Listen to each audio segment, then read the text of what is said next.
to an Amiga pickup video. Hope you guys are all keeping well. You've all been picking up games for your various different systems of choice. Not seeing too many pickup videos out there at the moment, probably for understandable reasons. So a mixed bag. I've got some budget games, some shoot 'em ups, game that I'm not familiar with, as always. In fact, two of them I'm not that familiar with. I got a Spectrum conversion as well. Spectrum conversion to the Amiga.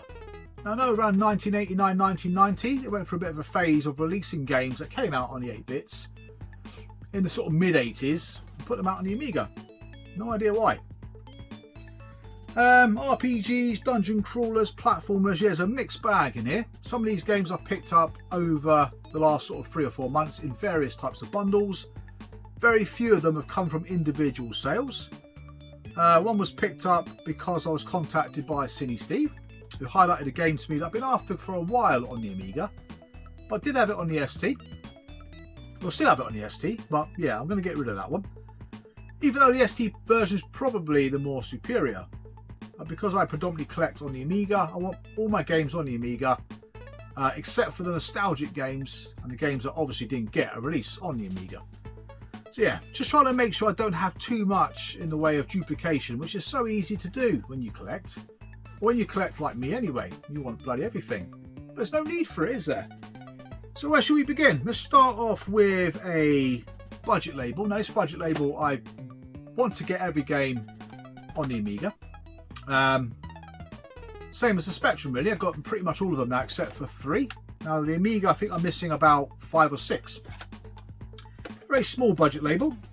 Didn't last very long, did they? Called High Tech Software. Now, some of their games came out in boxes, some came out in clam cases, and some came out like this, in a plastic dreaded jewel case. First up, I got is Future Basketball, a game originally released by Hewson, I believe. Now, I think there's 2 or 3 games that came out by High Tech that were re-releases. Future Basketball being one.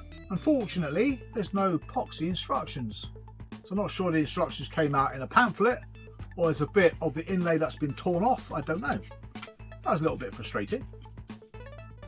But yeah, so the game itself is highly inspired, I guess, by Speedball. Now, this came out around the same time as Speedball 2, so I can only assume it's the first Speedball game that influenced it.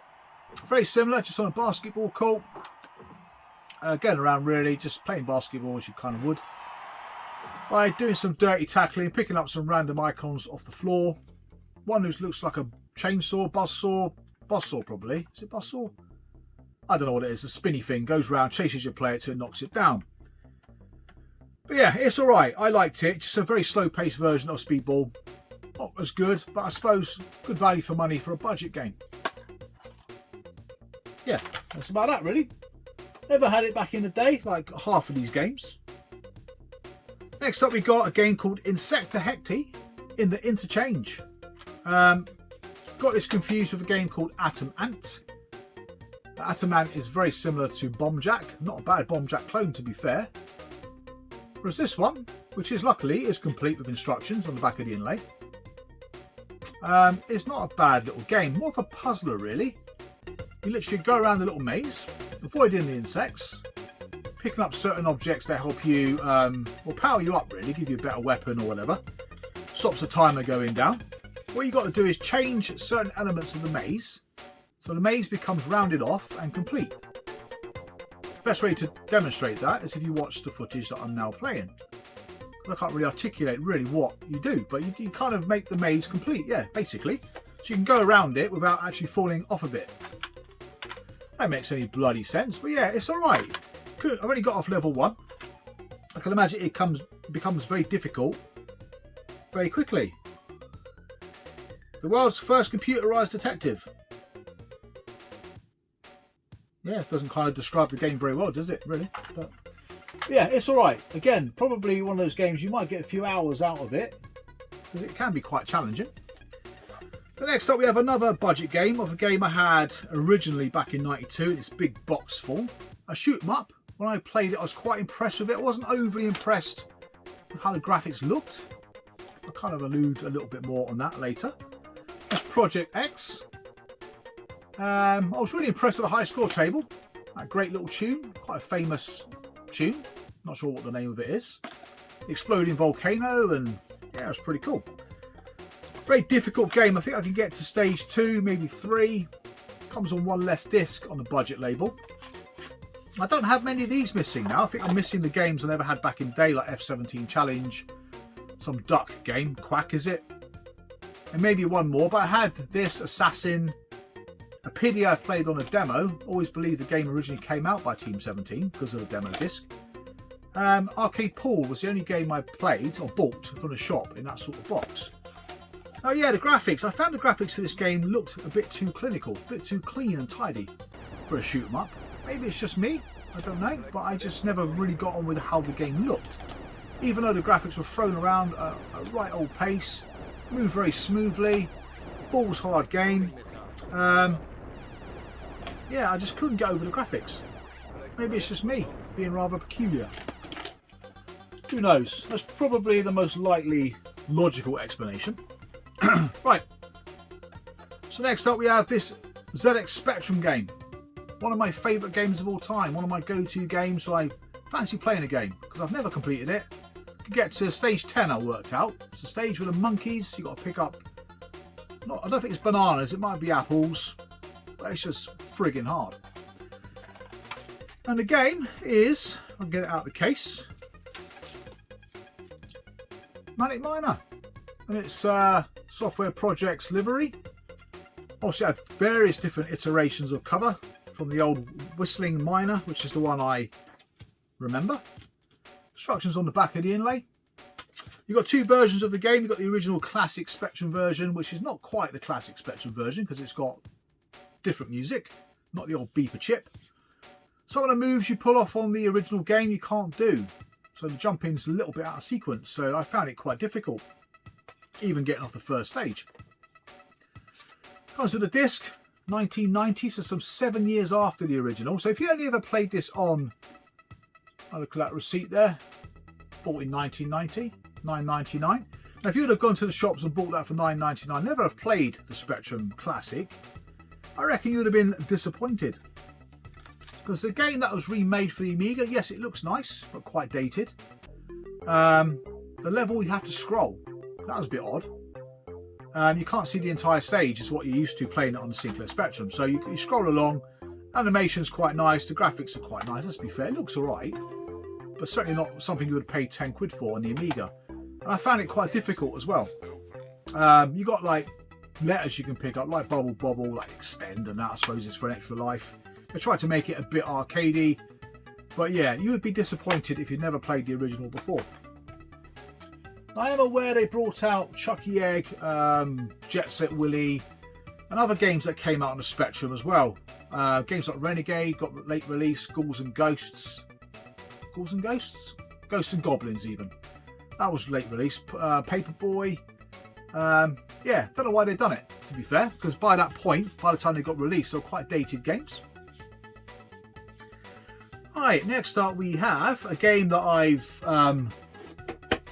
bought on the ST, played on the ST, but I kept this one in particular because it's one of the early examples of when an Amiga game was kind of made for the Amiga and not straight a port over. Even though it's the same game, graphically this is more superior. Good music as per usual on the Amiga. Well, plays the same to be fair, but my nostalgia sits with the ST, so I shan't be getting rid of that. But I'd like to play a bit more of this before I decide to keep this or not. That is Overlander. Yeah, it's basically a Road Blasters clone. I personally prefer Road Blasters. The Amiga version of Road Blasters is quite good fun.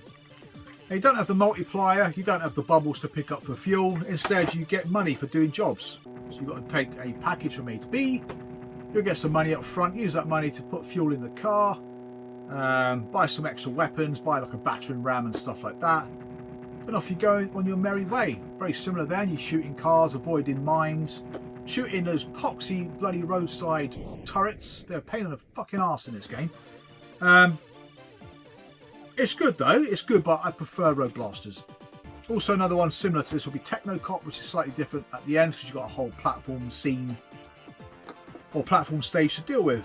But yeah, usually a cheap and cheerful game that anyway. So if you've never played it before, give it a go. But I don't think Road Blasters goes for a lot of money either, even though that's probably more superior. Right, we got an arcade conversion of a game that I remember playing on the Commodore 16. On the Commodore 16, the game was released by Mastertronic and called Rockman. This is called Rockford. So I wasn't quite sure what Rockford was, but he's the character from Boulder Dash. There you go. Unfortunately, this game don't work. This was £15 buy it now. Picked it up because I'll probably get the discs to work. Unfortunately, it's a little bit on the mouldy. I would say mouldy side. It's not dramatically bad, but you can see the elements of the disc which you can imagine it struggles to load from. So it just needs a bit of a clean, really. Test it out. Hopefully, it works. But yeah. So what's the game about? We're picking up gold. Kind of like a dig dug style in some places. You're kind of going through whatever you're going through. Not even sure if it's soil or the ground, to be fair. God knows. A bit peculiar, but you go through whatever you go through, avoiding boulders dropping on your head. But I guess you can throw the boulders or drop the boulders on the baddie's head. Again, very similar to dig dug. But yeah, get all the coins, go to the next level, which I can't do.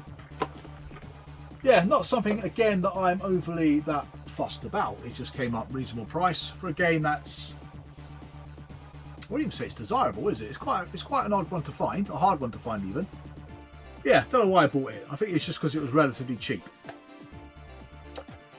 Now next up we have a game which comes with a very difficult to find mission disc. Now back in the early days we didn't have DLC. In fact I didn't even realise these existed until I saw add-on discs for Falcon, which had a mission disc 1, 2, maybe 3. Damocles had a couple of discs as well, which you used to put those into the system. It would just give you coordinates to locations within the main game. So it wasn't even like much data on them, to be fair. You just literally put them in and say 5 missions will come up and it'll tell you where to go within the main game to activate a different mission. So this game is Fighter Bomber. Not had this back in the day. I had Falcon and F-29. Decent flight sim, according to the reviews. Again, I think I've got this on the Atari ST. The only reason I have kept the Amiga one is because I've got the mission disc. I'm going to show you. If I get the mission disc on the ST, I'd probably sell the Amiga version, because this is how I remember it being on the ST. There's your mission disc. Yeah, strange. I didn't know. I don't know how many other games came out like that during the kind of late 80s period, really, early 90s, that got an advanced add-on mission disc. So God knows how much these cost back in the day either, to be fair. Guess about a tenner. Were these sorts of things you had to mail order off for? I don't know. Yeah, very peculiar. I got this and I got the Damocles mission discs. I think I got the one for Corporation. I don't have any Falcon discs, but again I played Falcon on the ST. So I'd rather prefer those on that, to be fair. But yeah, if there's any other discs like that exist, please let me know in the comments below. Yeah, I've got another game like that. I don't have the main game, but I do have the add-on pack, which I'll show you in a minute. Right, this next one was highlighted to me by Cine Steve, so thank you very much, Steve. Been after this game for quite some time on the Amiga. I was disappointed, to say the least, that the ST version, well, not disappointed because the ST version is better than the Amiga version. I didn't realise how slow and sluggish the Amiga version played in comparison to the ST. So I can only assume, as per usual, it was a straight port over. Now it is Capcom's Sidearms. First time I ever saw this game was in a Sinclair user magazine, because it got a conversion. Yeah, it was converted to the Spectrum as well. You might know where I'm going with that, but anyway, no instructions as listed on eBay anyway, but as we know, the instructions live on the back of the inlay. So 15 sovs for this is a good price, I've got to say. So yeah, I won't be keeping the ST version, even though I do like the ST version, but it's not nostalgic. It's not a game that got an exclusive release to the ST, so it will go. But yeah, really pleased to have it. It's a side scrolling shoot 'em up. Does have elements where the game sort of turns vertical as well. One of the Forgotten Worlds family of games. You can rotate your player, not the same way as Forgotten Worlds, but it literally just flips over. Nice little weapon system, I suppose. Freeway bullets, normal bullets, laser beams, all that sort of stuff. Nothing remarkable about it, I've got to say. But in the arcade it looked quite good, didn't it? Right, we have 7 more games to show you. So next up will be... Right, okay. So next up I'm going to show you a game I've had before. Now this one is in better condition. Now upon reading up on Hall of Light, it transpires that this game got multiple releases during the time it was out. From 1995 to 1996. And apparently, I don't know this for facts, but apparently the game evolved over those releases. It wasn't about fixing bugs, but it's actually the game got better as time progressed. How true that is, I don't know. The game is Odyssey. I don't know much about it. Released by Audiogenic. Now, Audiogenic weren't particularly great at releasing games that had a lot of content in the box. They had these lovely boxes and literally just had a very thin instruction manual and floppy disk. But just to show you what I mean, this version was released on the 8th of March 1996, as stated there by my finger. But there are multiple versions like this. The last one was released sometime in August 1996, so probably the more obscure variant to find. So yeah, if you can kind of let me know in the comments what the differences were, really, I'd be grateful. But it's a lovely looking platform game. Not one I'm familiar with, unfortunately, so not one I've read the instructions for. But graphically, yeah, it looked really pretty. Plays better on an A1200. Not sure if there's any enhancements in there, but it certainly plays, or felt like it played better in terms of its speed. But I wasn't quite sure what to do, which is a shame. But I will want to play this game and explore it a bit further. It can go for about £20–30 that one, so it's not a cheap one. And it's difficult to get it in nice condition because the box and the sleeve are quite flimsy. Next up we have an A1200 Pacific shooter. Now I have this on CD32. I usually like to have the games either one or the other because of space, but I had this game like this back in the day. One of my favourite shoot 'em ups of all time. Yeah, that's Banshee. Don't play many shoot 'em ups on modern systems. I'm not really a fan of them like that, to be fair. I played this game to completion. Remember the reviews, the fantastic graphics. It had a great musical score on a demo disc I got from the One magazine. Very somber, had kind of like this military drum effect going on. It was really good, and I was quite disappointed not to see it in the finished version, unless it is somewhere later in the game, but I don't remember that when I completed it. Hard drive installable, so it makes all the difference. Saves all that epoxy disc swapping. But yeah, this is how I had it back in the day. Now this game has gone up in value. It used to be a game you could quite easily pick up for a tenner. Probably one of the best value for money games you can get on the Amiga, but it is slowly but surely creeping up in value. Now the one thing I do like about the game, like I said previously, is the graphics. Awesome sort of steampunk effect graphics. Large levels, they go on forever, don't they? Very peculiar looking enemies. I think they're supposed to be from an alternative universe. Kind of sets the scene at the start of the game, really, doesn't it? But yeah, loved it. I love Flying Shark. I've said that millions of times now, but when Banshee came out, yeah, that kind of satisfied my shoot 'em up itch. A great game in its own right, but we didn't get a very good conversion of Flying Shark, did we, on the 16-bit machines? So yeah, pleased to have that, and that's an A1200 specific title. Now I have another A1200 specific title, which I also have on a CD32. Now this is a good little platformer. Again, played this on a demo disc, but never got round to buying the game. That is Out to Lunch, or Pierre Le Chef is Out to Lunch, in its big box form. Miles better than the little kind of case you got on the CD32, that cardboardy thing. But yeah, it's nice to have it. This doesn't work, unfortunately, but this is part of a bundle that don't work. Very similar to, say, Rockford. I reckon I can clean it up because it looks like there's a bit of mould on the discs. Managed to get disc 1 through the old grease weasel all right, so that seems to work fine. But disc 2, yeah, it doesn't work. Yeah, standard platform already. You got to go and collect bits of food, I guess, to make something in your kitchen.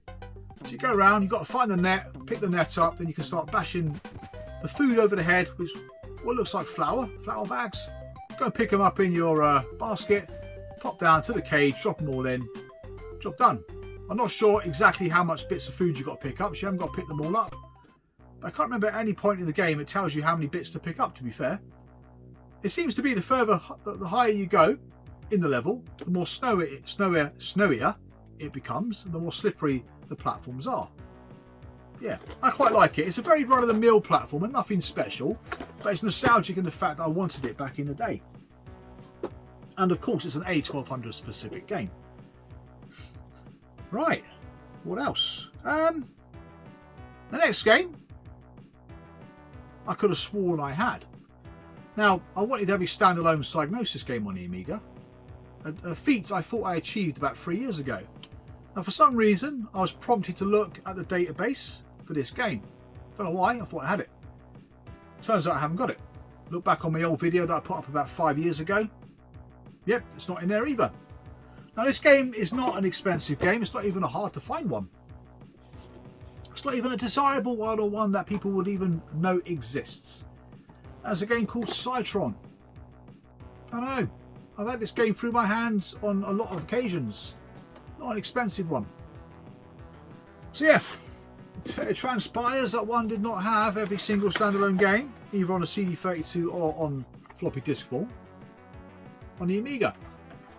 And what I try and do is just, if I got Brian the Lion on the CD32, I wouldn't necessarily buy it on floppy disk. I tend to buy the floppy disk games that I've got on the CD32 if I had them in that form originally. It's just to try and save space. Now, this game is a shooty maze game, basically. You're just going around a maze, activating certain switches to open certain doors, pick up icons, which I'm not quite sure what they do, hence I've not read the instructions, and just clear the stage, really, of whatever you've got to clear the stage of to progress. So yeah, the first level's quite easy, kind of gets you into the game quite easily, really. And stage 2 got a little bit more difficult, bigger area to play in, more things to shoot, and these little terminals to activate, and I activated one and it reset the game. So I'm not sure if that's a bug or what, but yeah, so that's Cytron. Not an exciting game, but at least now I've gone back and double checked, that is the last Psygnosis game I picked up.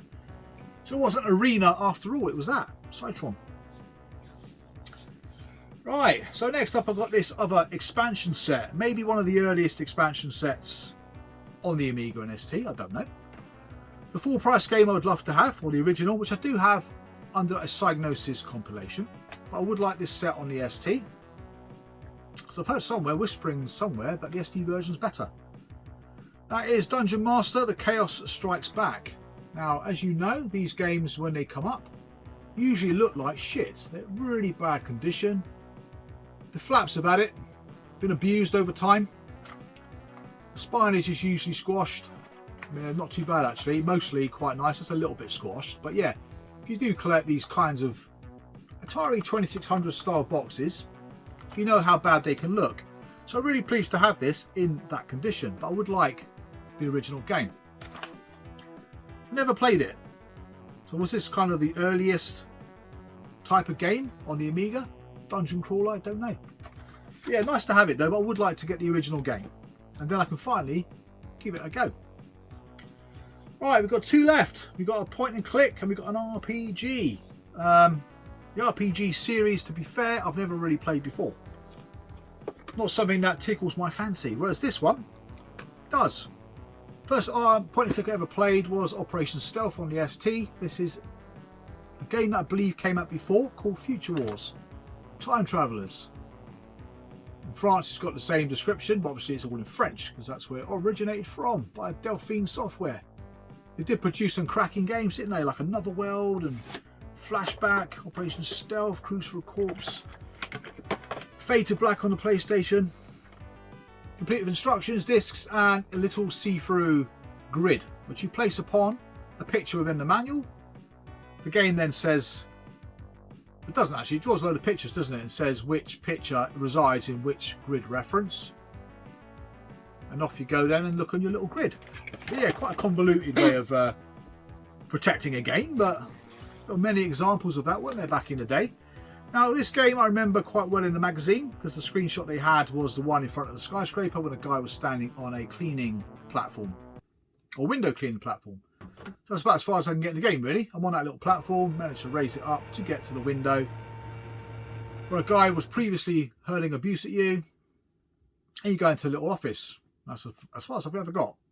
I would like to revisit some of these old point and clicks, especially this one. Certainly Operation Stealth. I'd like to complete that. Never completed it back in the day. Beneath a Steel Sky, one of my favourites. Never played Flight of the Amazon Queen, but do have that. Both Monkey Islands, love those games. Indiana Jones games, there's two of them, weren't there? Never played them really, not to completion. Just loads of point and clicks I like to play. But playing them on an Amiga with a hard drive makes all the bloody difference, doesn't it? Yeah, pleased to have that. Sold off my ST version now, and I've got it on the Amiga.